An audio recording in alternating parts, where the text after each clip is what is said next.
ഈ പൈൽസിനും ഫിസ്റ്റുലയ്ക്കൊക്കെ പല സ്റ്റേജസ് ഉണ്ടെന്ന് കേട്ടിട്ടുണ്ട്. അപ്പോൾ ഏത് സ്റ്റേജിലാണ് കറക്റ്റ് ആയിട്ട് ഒരു ഡോക്ടറെ കൺസൾട്ട് ചെയ്യുന്നത്?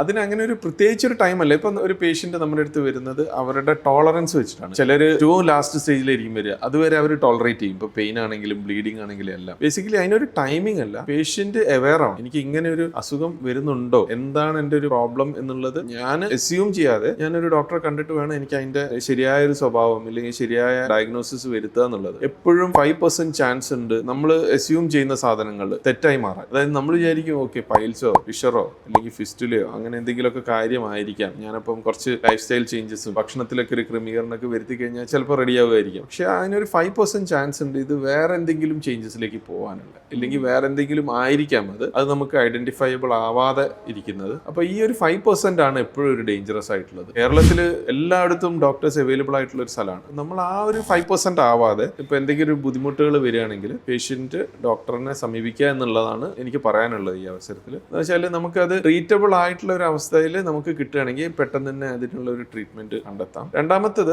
ഈവൻ പൈൽസ് ഫിഷർ ഫിസ്റ്റുല ആണെങ്കിൽ തന്നെ നമുക്ക് സ്റ്റേജസ് മാറാൻ നമ്മൾ നിൽക്കേണ്ട ആവശ്യമില്ല. നമുക്ക് അത് ഇറിറ്റേഷൻസ് വരികയാണെങ്കിൽ നമ്മൾ ഇപ്പോൾ ഫസ്റ്റ് സ്റ്റേജിലോ സെക്കൻഡ് സ്റ്റേജിലോ ആണെങ്കിൽ നേരെ തന്നെ നമുക്ക് ലേസർ ഒന്നും ചെയ്യേണ്ട ആവശ്യമില്ല. നമുക്ക് മെഡിക്കേഷൻസ് ഇല്ലെങ്കിൽ നമ്മുടെ പിന്നെ ലൈഫ് സ്റ്റൈൽ ചേഞ്ചസ് ചിലപ്പോൾ നമ്മൾ പറയുന്നത് അവർക്ക് മനസ്സിലായി കഴിഞ്ഞാൽ അവർ ആ ചിട്ടയായ ഭക്ഷണ രീതിയും ചിട്ടയായ അവരുടെ ലൈഫ് സ്റ്റൈലും കൊണ്ട് കുറേ ഒരു മാറ്റം വരാം. അപ്പം നമുക്ക് അനാവശ്യമായിട്ടൊരു സർജറിയോ ലേസർ പ്രൊസീജിയറോ ഒഴിവാക്കാവുന്നതാണ്.